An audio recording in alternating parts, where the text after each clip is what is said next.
This is like one of the deepest dreams I've ever had. It's almost embarrassing to talk about, knowing that other people will hear this, but it's like important. I'm a very hardcore skeptical person. I hear people talk about things that are so wild and crazy. I'm just like, how can the universe hold such like bizarre shit that makes no sense? And then that bizarre shit happens to you. It's like when it happens to you, it's like it's different. It's so hard to deny because the synchronicities are just so complex that it's not something that you could just fucking make up or that you would even want to make up. It's so traumatic or like deep. I strongly believe that there are different kinds of dreams, and some are personal and some are transpersonal and some are like cosmic in scale, and that we really do go places and we really do tap into spiritual realms and memories that are meant to help ripen our experience as we move through life. The Dream World podcast is about creating community and conversation. It's about the bigger picture of science, art, technology, and consciousness. My guest on this episode is Sara Finn. She's a multimedia artist with some incredible experiences and energy to share with you. She's really talented, and of course, she's a lucid dreamer, so I automatically think she's cool. If you like this episode or my podcast in general, or you feel like supporting a stranger, please leave a review, like, share, support, whatever you gotta do to both of our content. You can find me at thedreamworldpodcast.com, and you can find Sara at sarafin.com. Also, everything is linked below. Love y'all, let's get to it.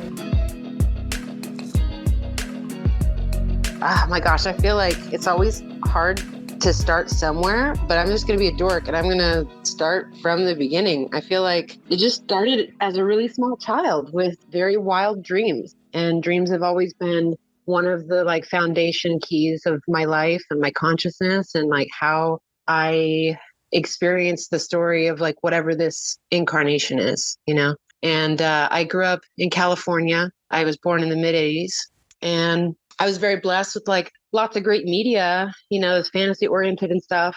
During that era, we had classics like The Neverending Story and, you know, things like that. But I noticed pretty early on that like I was having really wild dreams that kind of went above and beyond any kind of potential outside influence. You know, I was having experiences that were beyond the scope of what a kid my age had maybe seen or heard anywhere. And so I knew it wasn't necessarily like things I saw on TV or stories that I heard in books or things like that. And they were very impactful on like a spiritual level. I paid as close attention to my dream life as I did my waking life from the get-go. And I feel like that had a really big influence on my personality as a visionary or mystical kind of person. That's always been my primary orientation. And it was what drove me to be an artist. I wanted to like interpret my experience through art as like the lens of like, how do I digest these really big experiences? When I wake up in the morning, I'm just this little girl. Like I've just gone on this crazy journey and adventure. Like, how do I come back to this world? I was a kid with my head in the clouds, as they'd say. I became a psychonaut later on in my late teens. And so that was kind of a way for me to bridge the visionary states in this waking life with my dream experiences. And I started writing about my dreams really early. Like the very first little book I wrote as a kid was about a dream that I had. I called it My Green Gumball. It was like I had a dream about like a magical green gumball that popped out of the machine and became anthropomorphized, and he was my buddy. So like I've always been motivated to be a storyteller and like relate my experiences to other people. And I often had friends and family be like, wow, those dreams are so vivid. How do you remember them so well? Or they sound like a movie, or like you just went somewhere else. And a lot of my dreams would be sort of outside the scope of like everyday life. Like I don't typically have dreams about people in my waking life, or even it's hard to think of a specific word that might apply. But oftentimes I would have dreams where I was a different person. And I always found that really interesting. So I've always been interested in like hearing about other people's experiences with dreams and how they shape them. And similarly with visionary states, like I'm a connoisseur of hearing people's trip reports. So I feel like there's this really amazing fabric of like a collective shared consciousness that we tap into both when we dream and when we wake. yeah, so going from like a traditional artist in the first like more formative few decades of my life, like in the past, I'd say close to 8 years or so, I've been working with digital art and in particular VR, because it's a way to create an immersive experience where you can like bring somebody into an environment or a place and sort of share what would have been like a subjective experience with people in a way where they can like embody it in a more like one-to-one direct way. So I'm just like a crazy, wild, psychedelic, dreaming, visionary artist. I call myself the artist and philosopher. That's probably the best way to wrap it up. Were your parents like, how did they react to your dreams as a kid? Were they like supportive and involved, or were they the kind of parents that were just like, oh, just a dream or whatever? For the most part, my parents were kind of hands off, like in a weird way. Like, don't have the best relationship with my mom. She was not very curious or involved or engaged in any of that like stuff. She was the one that would dub me like, "You have your head in the clouds, like come back to earth." Gotcha. Pops was pretty hands off, but he was like always like supportive and loving. He never would discount any of my curiosity about it. He was always very supportive of like me as an artist and me as a thinker. And he was like very stoic though, and very quiet. So I know that he had a couple very impactful mystical experiences in his life, but he didn't talk very much about them because I think they spooked him out. But I think that if there is any kind of like familial component to that aptitude, it probably comes from him and his side of the family. Because there's some of the women on his side of the family that also have kind of like that, I don't know, that little mystical flair that pops in and out. But he was always very supportive of me as an artist. And I think he appreciated that my art came from a cognitive curiosity about consciousness. Like how do dreams work? How does consciousness work? Like, kind of like thinking about thinking in a way. And so he was always really supportive of that. Cool. Tell me a little bit about your art. Like, how do you use your dreams for inspiration, and how do you turn that into something tangible? Is this like an intentional process, or you just kind of like see cool things in your dreams and try to replicate them or honor them in some way? It's so funny because I question myself a lot, like, what is my style? And I don't feel like, a lot of my friends and family, when they see my work, they're probably the most intimate with it, right? They see me in my process and they see the finished result. They can tell when a piece is mine just because they've seen the evolution of my work. But each of my pieces of art feels so unique to me because a lot of the things I'm most driven to create and finish a piece are driven by a direct experience I've had. And I think that in a way, I like to think of it more as a form of cartography, right? There's an awesome visionary artist. His name is Luke Brown. And he once said that he thinks of himself as like a hyperdimensional cartographer. And so in a way, it's like I'm an artist, but I also think that for me, the art form in and of itself is being the experiencer and just like taking in as much data as you can from a place where you're not projecting onto it. Like you're not trying to interpret it. You're trying to just like be open as a channel and let it be as raw and complete in all of its data. So I try to just be an open channel. And I think about it having I like to think it's like a collaboration with the universe, or the universe is using me as its paintbrush rather than me like trying to control what comes out. Just like whatever has the strongest signal and is most compelling, or there's the most data, or it's like a deep experience that I'm like, wow, that was really impactful. That's what I need to communicate. So it can be dream motifs, or it can be sort of like, I have a lot of storylines and things that I've been working with over the years that are directly inspired by dreams. I do think of myself as a writer, although it's not a big part of the work that I've put out into the world yet. But it's definitely a part of a lot of the stuff that I'm developing as a VR and digital artist. I think it's been easiest to flow with VR as a medium in the past 8 years because of that, because I can bring someone into my experience. So yeah, it could be anything from like, I'm trying to think of specific pieces. So some pieces might be inspired by hypnagogic experiences I've had. I had some kind of like weird hyperdimensional angelic contact one time a number of years ago in 2019 that scared the piss out of me, but it was also super beautiful. And I was like, holy shit. And I immediately the next morning jumped into VR and painted it. And even though it's not necessarily one of the most like spectacular executions of art. It's very subtle. It's very abstract, but it's so like faithfully executed as a one-to-one representation to what I experienced that I think it's a really successful piece.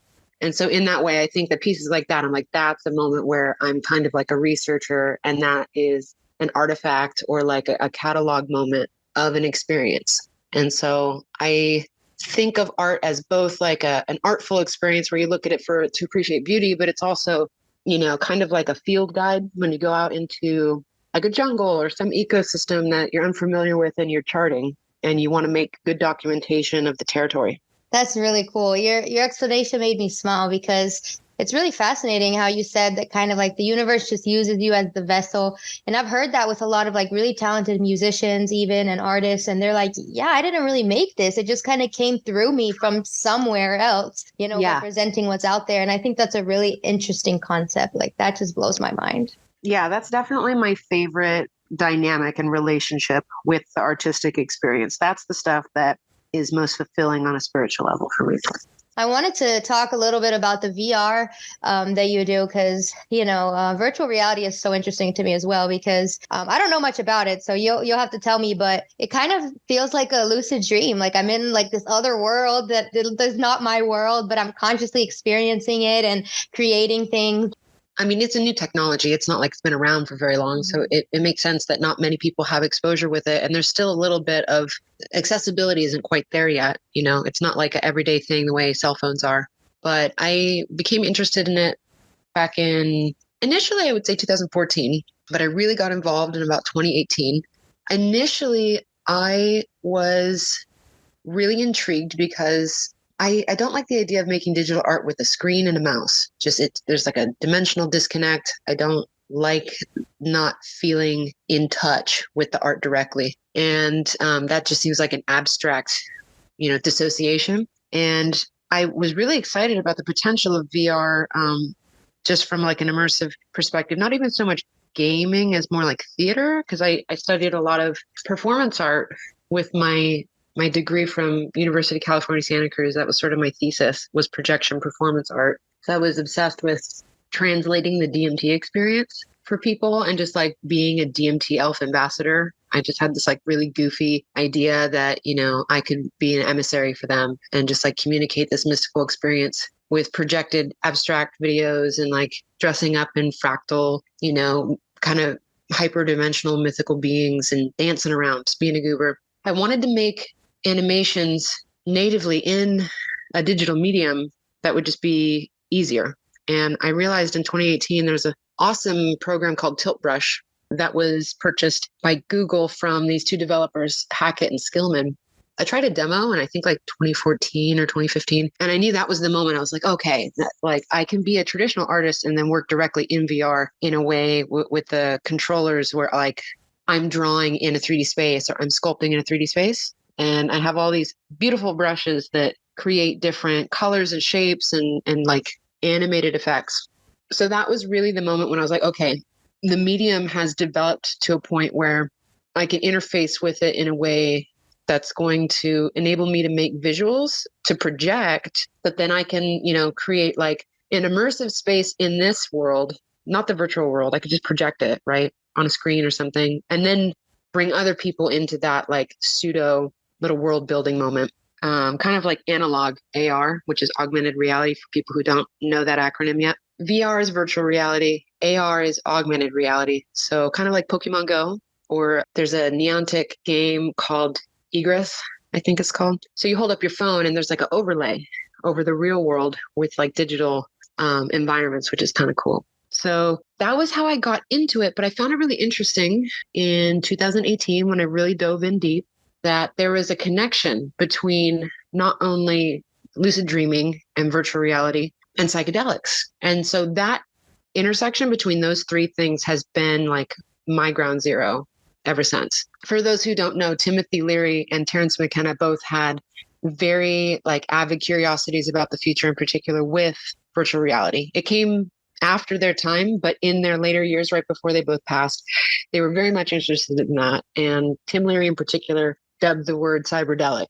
And that was his jam in a bunch of different college lectures a year or two before he passed. So it's 2018 and I've just built my big machine that can let me play in VR easily. Side note, I scrubbed toilets for a year at like Airbnbs on the Big Island in Hawaii while I lived there in like a roach motel to be able to afford a computer that could chug hard enough to do virtual reality on the regular. I was like, kind of a scrappy artist type, and getting a hold of a machine that powerful was no easy task. And so like I went without any luxuries for a long time. I mean, granted, I lived in Hawaii. Like we had beautiful sunsets. Those are priceless. But no shaved ice for me, no boba tea for me for like a year. I'm just scrubbing toilets, working hard, chop wood, carry water so I could build this machine. So I have my machine and I'm spending a lot of time in Tilt Brush. And I noticed something happening with my dream life.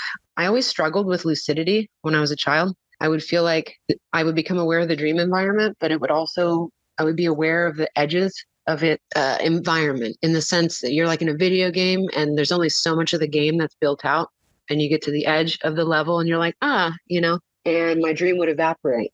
And that was a lot of my lucidity limitations as a kid.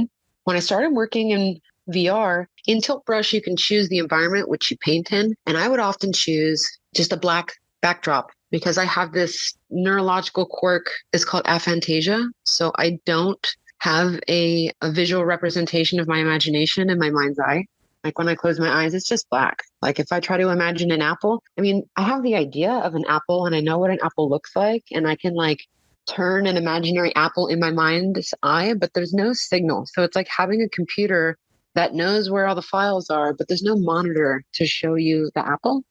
And it's kind of weird because a lot of people don't realize that they have aphantasia just because they think everybody's mind works that way. But I didn't figure it out till, I don't know, I was about 30 or so. I'm 37 now. So to make my artistic environment similar to my native like mind frame when I go to make art, I just choose a black backdrop and Tilt Brush. And so I'll start painting, creating a space, and just pulling these ideas from this aphantasia like blank slate into a virtual reality. And I remember having a dream in 2018 that was like the most intense lucid dream I ever had. And it was the thing that just opened up a floodgate to like a whole new chapter and revelation in both like my mystical experiences, my psychedelic experiences, my dream experiences. I had a dream that was a composite of 5 different dreams that were reoccurring that I had had throughout my life. And it was almost like 5 different movie sets all smushed together into one like meta place. One of them was a birthday party when I was very small, maybe like 8 years old. One of them was Burning Man. One of them was like an immersive cabaret theater show, kind of like the ones that I used to do in San Francisco in the underground art scene. And I think one was like, I don't know, just my regular house, my childhood home. And there was like some other one that I don't really recall, but there was like a big party happening that sort of encompassed all these different places. And I'm there and there's familiar characters, like there's my brother and there's some friends of mine, there's some Burning Man people I know. In the middle of the space, there's this abstract board game on the ground. And there's a man probably in his like mid-20s, maybe late 20s. And he looks like maybe he's French or French-Israeli or something. He has like curly, longer hair. He looks kind of Mediterranean, but he's very handsome. And I kind of like don't want to pay attention to him because he's intimidating, but he's doing something that's extremely compelling. And I was fascinated with what he was doing. He had this long metal pole with a contraption at the end of it that looked like a metal detector. And he was sort of waving it across this board game surface in the middle of this meta environment. And the board game was morphing underneath the device. So he was like creating this reality and bending things to his will in this like little, I don't know, I guess you could call it like a mini simulation. It's a board game that represents a reality of some kind. I'm watching what he's doing. And I'm like, wow, I want to know what it is he's doing. So I'm watching him and I walk up to him and I kind of like strike up a conversation. Like, would you mind explaining to me what's happening here? And he looks up at me and he starts telling me a story. And he tells me the story of a dream I had 2 weeks earlier, a dream that I had been smuggling some very important hyperdimensional information during some kind of like galactic or cosmic war across like a wall that was so high it went between worlds.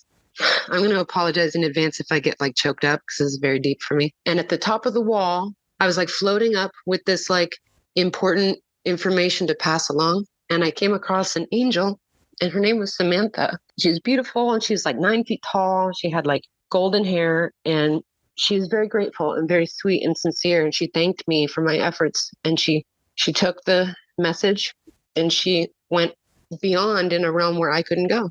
And I was like, cool. I did whatever duty they wanted of me, and it was very touching. It was very moving. And when this man told me my dream, I relived it. And it was so private and personal. It's like, how could you possibly know that? And I looked at him, and this is like one of the deepest dreams I've ever had. It's almost embarrassing to talk about, knowing that other people will hear this, but it's like important, at least to me. And I realized that this avatar, I'll call it that, was an avatar of like the Godhead. And it was like big spirit finding a way to talk to me in a way that like I could be present with. And I don't like using the God word just because it's so loaded from so many different cultural interpretations. But that was like big spirit talking to me. And it basically said like, I want to show you how to shape reality. And I was blown away. And I just like was like, okay, like I'm here, I'm listening, like whatever you want me to hear or need me to hear, like I'm listening. And then he or it, whatever, created this little environment that was like Tilt Brush. It was just this dark, calm little place, and a glowing orb appeared, and it was like golden metal that was liquid and morphing in space. And like this avatar gently guided me to manipulate the shape of the orb, and squish it this way and squish it that way and stretch it and move it. And as I was having that experience, like I just started crying uncontrollably. Like it was so beautiful. It moving. I was just like, my cup overflowed. I was like, holy shit, this is beautiful. And I just started sobbing, and I woke up with happy tears, and my life was just different from then on out. My lucidity in general just took off in a way that like I did not have much understanding of how to account for. And then at some point shortly after that, I came across research that had been showing that people who had been regularly using virtual reality had a significant increase in their ability to have lucid dreams. I also found some Reddit reports of this. My little YouTube channel, Dream Seed VR, I think it was like around September or so last year, I did an episode on lucid dreaming in VR where I cite those studies. So if people want to go check out that video and go check out that research and see, like the specifics of it, I definitely encourage that. I'm not talking out my ass. It's very real. And so I was interested in like how I could help other people become lucid more often, but then also potentially use VR as a tool to make that leap a little bit more effortless. Because there's this phenomenon where you're in VR, you're aware that you're in a simulation. And so you do that sort of brain check thing that you do sometimes in a dream where like the circumstances are very surreal or just don't quite line up with reality. And you look around and you're like, wait a minute, is this a dream? And you do that reality check.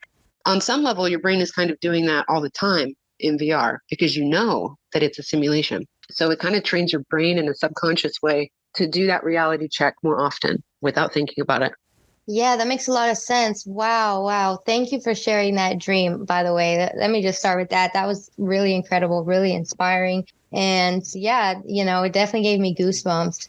The VR thing is cool because I've read, I'll link your YouTube and everything, of course, but I have read a lot of studies too. In terms of video games, even just regular video games, it really is that kind of like same thought process of making like conscious decisions in another little world. So VR is kind of like the full simulation version of that. I could totally see how it would like increase lucidity just in general. And another thing you said too that I relate to was how you kind of had a dream where you could like feel the edges of it, kind of like where the dream kind of stops rendering or whatever. That happens to me a lot. And it's really fascinating because it's like sometimes I can like border like the waking world and the dream world. And I can like feel the edge and I can like halfway see my room, halfway see the dream. And it just like blends into this gradient. It's really hard to explain, but it's always fascinated me how we can kind of surf that border and like see the edges of the dream. That's super cool. Yeah, it's interesting. I feel like there's similar consciousness almost constructing reality, and then when you get to the edge of that, in the waking life, how there are similarities, like in a way that the waking life is a different kind of dream and that they're just different consciousness states. And that was why I became really interested in Tibetan dream yoga, is because a lot of people will think, oh, is it a kind of lucidity training, or is it just, lucidity plus, right? I'm a relatively new student of it, and I've had an interest in Buddhism for a long time. And by no means am I an expert or deeply, deeply versed in it. But in the past few years, as I've started incorporating my learning in that modality into my own personal practice more, I noticed that a lot of the natural techniques that I developed over the years were very similar to things that are described in Tibetan dream yoga. And the thing that I find most interesting about it is this idea that it's a way of like training yourself to be conscious and aware and like lucid in realities of all kinds. So it's not just a kind of lucidity that you have when you're asleep, but it's a lucidity that you bring to your waking life too. You sort of like treat your waking life as an opportunity to be lucid and to sort of like shape your reality in that same way that you might shape a lucid dream. So you said something too earlier about how you have dreams of different perspectives and being different people, living different lives and things like that. And, I was talking to one of my friends too, who said she had this dream of an entire lifetime when she was like 4, like an entire lifetime. She died in the dream and woke up the next day in her life. So what do you think about like different dimensions, alternate realities, like when it comes to, dreams, psychedelics, all the connecting factors of like how we can enter these other worlds? Like obviously science cannot explain that, but like what's been your thoughts on that? There's a cool metaphor that I came across the other week. I don't even know if it relates in the context of its original mentioning. So I think it was Liv Burry. She's like a cool, nerdy, sciencey poker player chick from the UK. She was talking to a podcast guest and they started talking about something called the Mind Cathedral. And I don't know specifically in the context of their talk, like who originated that idea or what of it. Unfortunately, there was no context in the clip, but they did mention something about how it's kind of like a memory palace. It's kind of like this thing that you build in your mind, and the beauty of having to come to grips with, you're never going to see the cathedral completely built in a lifetime. And I feel like that's very much the greater painting of my personal experience in all these different dimensions and how they weave together. Like I'm never going to see the end of the cathedral built in this lifetime. And depending on people's, spiritual backgrounds or whatever, they may or not believe in reincarnation or multiple lives or things like that. I've had a lot of personal experiences in dreams and other states that lead me to think that souls do ripen over a number of incarnations. And I've had memories of being other people in dreams that sometimes are in different timelines that are just completely wild and crazy, and I can't match them to anything historically in this timeline. And I've had others that do match up with historical events in this timeline that were very profound and changed me as a person when I woke up. I've also had lots of psychedelic experiences that weave in and out of those other experiences. So I don't really see them as like separate categories of experience. I'm being so like raw and open that it's like kind of scary, but I think it's important. And I don't have any shame, but I know that I don't want to offend anybody. So I talk about these things with a lot of reverence. I had an experience where like for years I was doing my performance art and fire spinning and LED spinning and like creating these like theatrical, immersive ritual experiences, trying to like communicate sacredness to people as humbly as I could. So I was a very shy kid. And, I was in my early 20s doing this stuff and going to school. And I found myself dressing up in a lot of horizontal black and white stripes. And after my first few DMT experiences, I found myself very interested in clowns.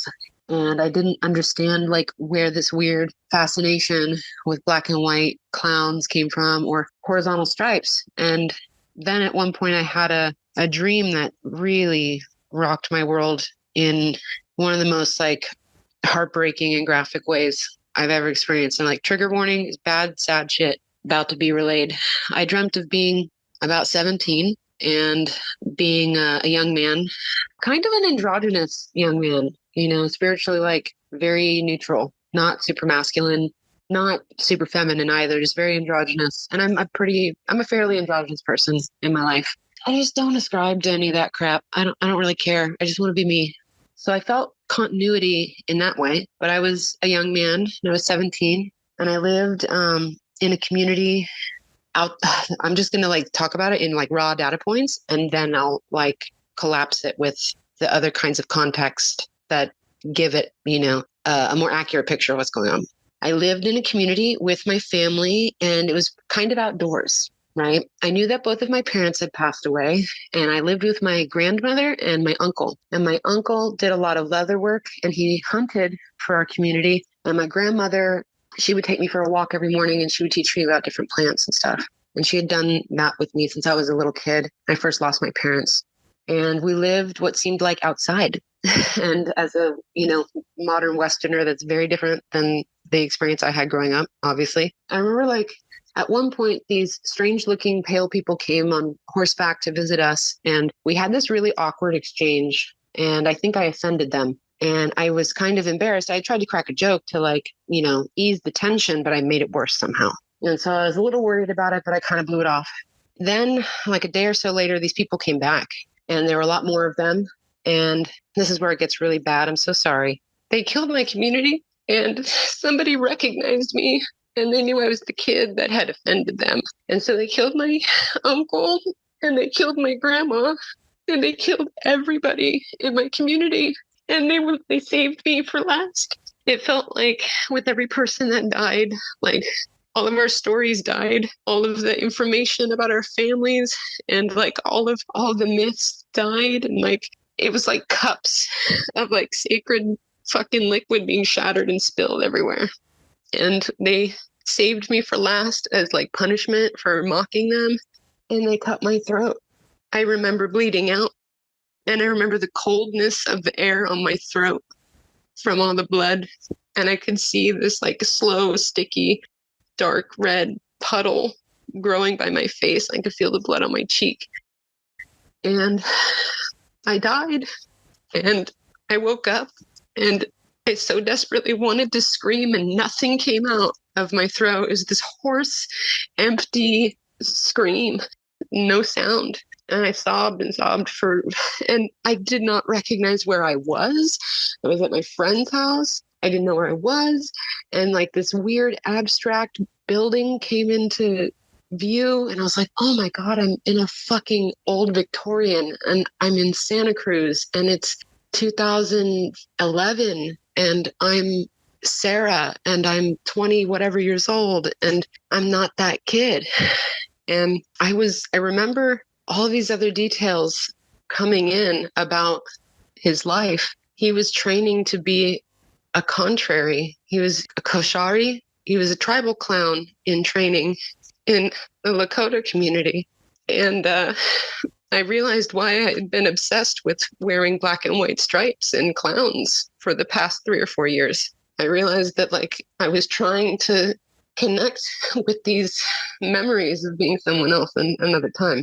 And years later, gosh, maybe like 3 years later, I found myself extremely sad one day, and I was kind of crying, and I could not stop thinking about that grandma. I couldn't stop thinking about that family and how connected I felt. And I wanted to understand.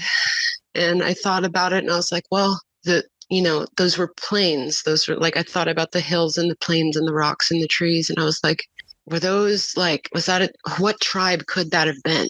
Because I didn't know. And I was like, because there's a couple different tribes that have Heyoka, Koshari, contraries, which are tribal clowns. And I remember looking up, I was like, wait a minute, like Wounded Knee was a massacre that happened to one of those tribes. And so I looked it up, and that day was the anniversary of Wounded Knee. And I was just like, what are the odds of that? What are the odds of it being that day? It's like 1 in 365 days. And why would I look it up that day? And why would I feel those feelings that day? And I felt this presence come into my consciousness, and it was the grandmother from that life. And I was crying, and I was like, I miss you. Like, why did I die? Why did you die? Like, how can I keep doing the work that I was meant to do for my community in that life that got cut short? how do I finish that karma?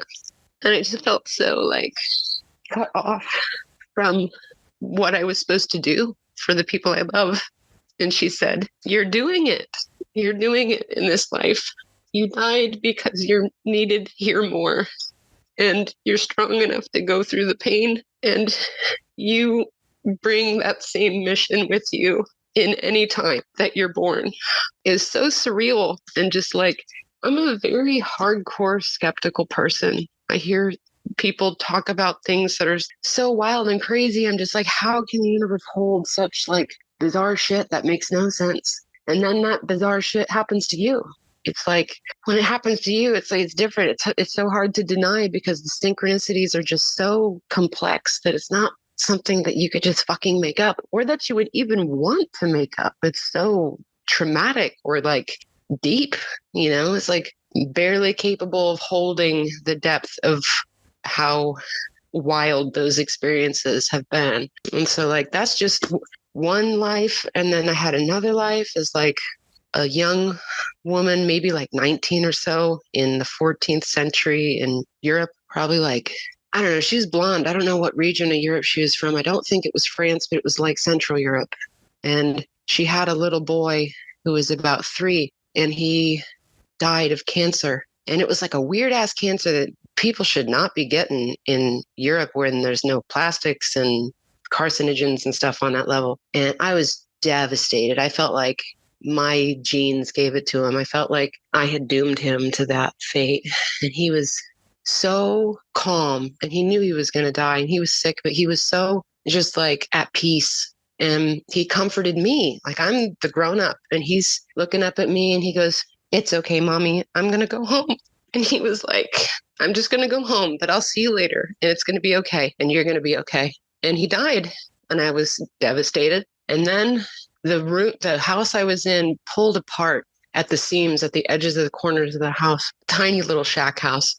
And these beings came in through the cracks and they were like tall and thin and white and made of light. Like, I don't know, they didn't have hair or anything. They were bipedal and they had big heads, but they were made of white light. They had long, thin limbs. And I was like, what the fuck is going on? Who are you? What the fuck is happening? Where's my child? This is weird. And they were like, "It's okay. None of that was real." And I go like, "What the fuck are you talking about? This is my life. That was my baby. You can't tell me this isn't real. That was fucking real." And pardon my cursing. I'm a crass person. And they say, the only thing that was real was your love. Like love is the ultimate reality. Everything else was just window dressings to learn through these different lifetimes. And those are the two most prominent experiences that changed me as a person, that I distinctly feel like in terms of like past lives or other reincarnations or whatever, like they were totally transcendent dreams. I strongly believe that there are different kinds of dreams, and some are personal and some are transpersonal and some are like cosmic in scale, and that we really do go places and we really do tap into spiritual realms and memories that are meant to help ripen our experience as we move through life. And I feel the same way about different trips too. You know, like I've been a psychonaut for 20 years as of this year. And I've had experiences that are far beyond my ability to imagine, you know, like there's no way that shit came from my imagination. Like that comes from like an outer realm of richness that is beyond just my capacity to fabricate with my consciousness. And I think that it's just like a big never ending tapestry. It's that cathedral that'll never finish being built, but I'm just here to like open-endedly add brick by brick with just being an open vessel to the experiences. You're honoring those stories by telling them, you know, and I know it's hard and, you know, no need to feel weird or anything because I love talking about these things. And I completely agree with you, you know, about how some dreams are just bigger than us, you know? So many people have past life experiences that it's just so hard to deny at this point. There is even a lot of physical evidence behind them. Yeah. Like you finding out, you know, exactly on the day, like, you know, the tribe and the wounded knee stuff, and being able to find out specific details. Like, that's just really fascinating to me. Yeah, I just want to honor it because I know it's such a sensitive topic. And I know that we live in a really multicultural world. And I have utmost reverence for tribal cultures, and in particular, the shamanic work that Heyokas and Koshari that they do. And I know that there's still a lot of healing to be done. And, you know, I don't necessarily think that, you know, one can ever completely heal, but I think that part of it is like, I've heard a phrase that the wound is like the gateway, you know, like transmuting pain and trauma is the path that lets us grow into a bigger vessel than we were before. Kind of like that Japanese pottery technique where they fill the crack with gold to fix it. I know it's so hard to explain, but when it comes to all these timelines, but when you get a glimpse of the past or the future or whatever, what are your thoughts on how that works? Like, how are we able to see other times? I definitely think that time is nonlinear. I definitely think that it has a quantum entanglement quality to it where it sort of like fractals out into sort of like different reality tunnels based on our choices and the way we are entangled with matter on a conscious level, and then the way that we're entangled with other people. And I think that those same relationships are similar to the structures of how karma works. I've had experiences where like I've been tripping balls on pharmawaska and I have like a vision of a specific place and time that I've never been. And then years later, I've found myself there. And there was an incident where like I had told a former partner about that vision. And then fast forward a year and a half later, we're at the place that I mentioned in the vision. And I turn to them while we're there and I say, remember the time I told you about? And like I had cited a very specific song that was playing in the vision. It was like a rat-a-tat song. And I had described the environment of the vision. It was like a community center, and it was like a party, and there was hardwood floor, and it was kind of like an event. I used to do a lot of event production stuff for different like music events and things. And I was up in Humboldt, and we were like, I was fire performing at a party, and I brought him with me. And as soon as I said, hey, remember the time I told you about that vision with the rat-a-tat song? And he just went white as a ghost because he knew exactly what I was talking about. And he looked around, he was like, holy fuck, this is the thing that you talked about a year and a half ago. So it's like, deja vu is weird, especially when it happens like in almost, it felt like reverse, you know, where like you foresee something. It's not like you know it in the moment. It's like deja vu is like when it happens back to back, like click, click, you've been here before, you've done this before. But this was like a year and a half between the gap. Or that same pharmawaska vision, like I saw myself at Burning Man on Monday night, tripping balls on K. And like, pardon my language, people, that's just my experience. And then, you know, a year and a half, 2 years later, there I am at Burning Man, just doing my art thing with my friends, and it's Monday evening. And I look around and I'm like, wow, this is that place and time that I already got a glimpse of. So I definitely think that based on my personal experience with those like data sets, that time functions in a way that we only see in one format when our consciousness is suspended in this waking life. I think that it's simultaneously unfolding in a multidimensional fashion that's interconnected in a nonlinear way. So like we see it in a straight line, but it's like probably on just like a crazy fractal sphere of some kind, you know? Like the multiverse is probably a three-dimensional fractal moving through a hyperdimensional space. And we're just one little squiggle, but there's like parallel ones. Like, cause I've had dreams where, you know, and these are dreams, like you were saying, your friend, her having dreams of whole lifetimes when she was 4. I had dreams when I was very small, like 6, 7, 8, where, and this is way before I got into sci-fi, I had dreams of being a grown-ass woman in another timeline in a deep future cyberpunk setting. And I was a courier spy transporting data and artifacts and espionage shit. And I was like straight, like Ghost in the Shell style running missions. This was long before I ever saw anything remotely like Ghost in the Shell. I wasn't watching cyberpunk films at 6 years old, but I was dreaming about other worlds in distant technological futures, like involved in geopolitical tradecraft, which is the word for spy shit. So yeah, it's like I have no way to like account for any of these things. I just know that like I've had very detailed experiences that lead me to believe that things work in a way outside of like our current models account for. That's incredible. And that's why I do this podcast, because there's so much to talk about, so many experiences that are so valid and just open up the world to what we don't know. And yeah, when it comes to the structure of just the universe and these timelines and other lives and realities, it's bigger than our brain is built to understand. And that's why we have things like dreams and visions, psychedelics, meditations, whatever, to give us these little glimpses of what's out there, to kind of remind us, you know, and that can be hard to deal with too. Like you said, like when you remember all that past baggage from your past lives, like that shit's really hard to bear. You know, there's a reason that we forget about it, and we're reminded in little glimpses, because that's a lot to carry for sure. Yeah, I think that on some level, the universe, a little bit at a time, gives us what we're capable of holding. And even if we have to stretch for it sometimes, like, and it might take time sometimes, or we might need like camaraderie or support, you know, to be able to hold it or look at it, that we only get dished out what we can hold. And I think that's what makes it really beautiful, being able to, you know, have the opportunities, be brave and share that with people. Because like so many dreams can just sit in my mind and impact me. But like when we're able to hold space for each other and just like share, that's when we get a glimpse of how big the universe is for all of us and all of our personal experiences.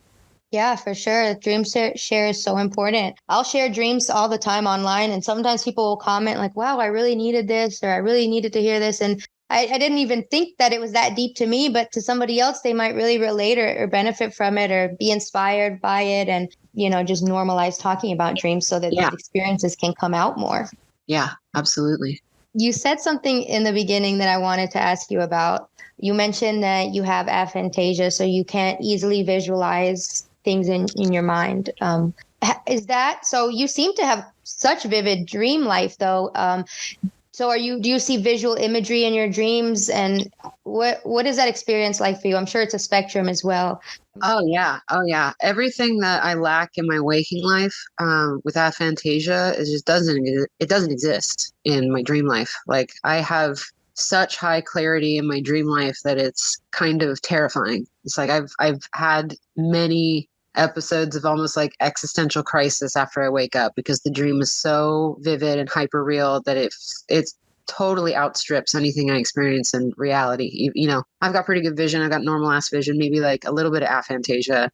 Like there is a spectrum. So I have aphantasia. As far as glasses go, I meant to say I have a little bit of astigmatism. Another word that starts with an A. Yeah, so aphantasia is typically a scale. There's illustrations people can find on Google. It's like 1 to 5. Like 0 to 1 is no apple, and then 2 to 3 is like a very vague apple. 4 is like there's definitely an apple. 5 is like a very hyper representation of an apple. I'm like a 0 to 1.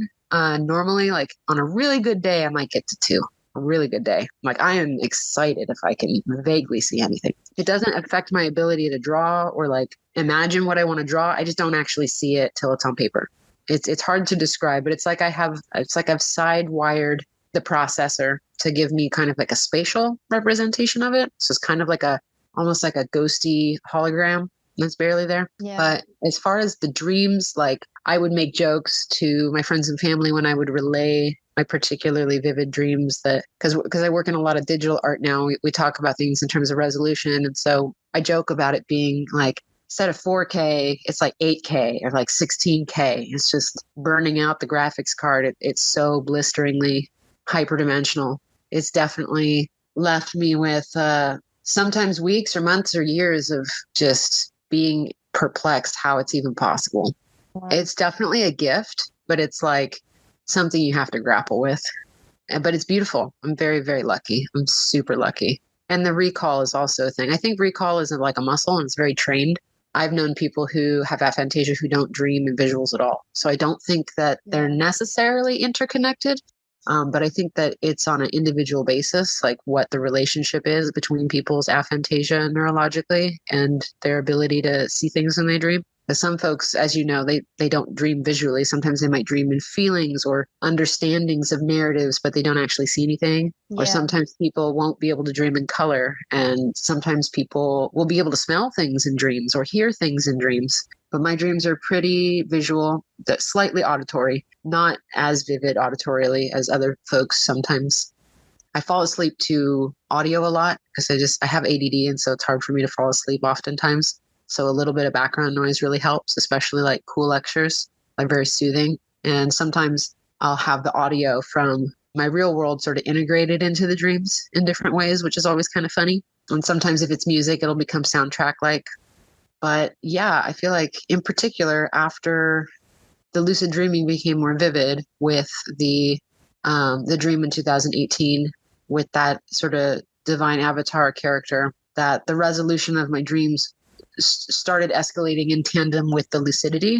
And I ended up with this sort of dream track narrative that evolved over the course. I mean, it's continuing to evolve over the course of many years, where I was invited to join a lucid dreaming academy. When I say lucid dreaming, I mean like it's a hyperdimensional academy where these like beings create dreams. They actually like craft dreams and like broadcast dreams to people. And for that particular enrollment period, it was like a magical school. Think about it like Harry Potter, but for like hyperdimensional beings who make dreams.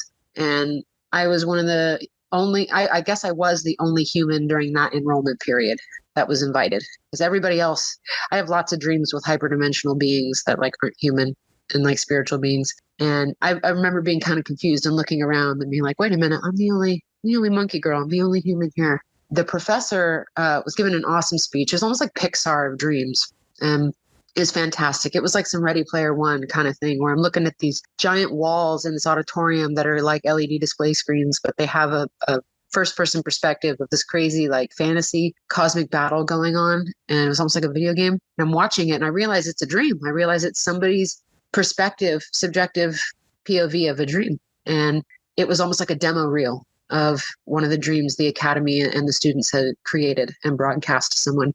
And after the talk, the professor, was talking to students and stuff. And I ran up to him and I was like, I have to get in this academy. Please let me in. He touched my head with his finger and he goes, you have aphantasia. And it was kind of him saying like, this might be a problem. Like, I don't know if I can let you in because you have aphantasia. I was like, oh, that doesn't matter. Trust me. And he goes, oh, and he's like, all right, well, I'll let you in if you can do what I do. I was like, sure. And he transformed into one of those, they're like a medium-sized hairless dog from Mexico. I forget their name, but they're very interesting looking. They look really crazy mystical. They're not wrinkly like Shar-Peis, but they're totally hairless. And they're kind of like a grayish color. So he transforms into one of these crazy hairless dogs. And he starts like running through the air, like parkouring through the air of this auditorium. And I was like, I got you. I'm going to follow suit. So I transformed into a hairless dog, Mexican dog like him. And I just started parkouring in the exact same squiggly pattern he made through the air. And then he proceeded to be like, okay. So I want you to wake up and then I want you to fall back asleep and I want you to find me and then I'll let you in. And so after a couple little like wake up and jump back into the same dream line tests, he put me through a couple different tests. Then he reluctantly admitted me into the Dream Academy. And I've been having this reoccurring continuity of dreams over the past several years with different lessons through the academy. A lot of it involves like handing me more and more detailed dreams, and I have to detect the dream, because sometimes like the more detailed the dream will be, the more you'll give it the assumption it's probably reality. Like your suspension of disbelief is a higher threshold because it's more detailed. But they'll give me weird circumstances and they'll be like, can she detect it's a dream? And so it took maybe like 2 years of lucid dreaming detection stuff. And then I got assigned about a year ago, a specialized professor to like study directly under. And I cried like a baby when I met her. It was so cool. She's so cool. Her name is Melody, and her name is Melody of the 8 flowers of fate. They are her faith, is what she said.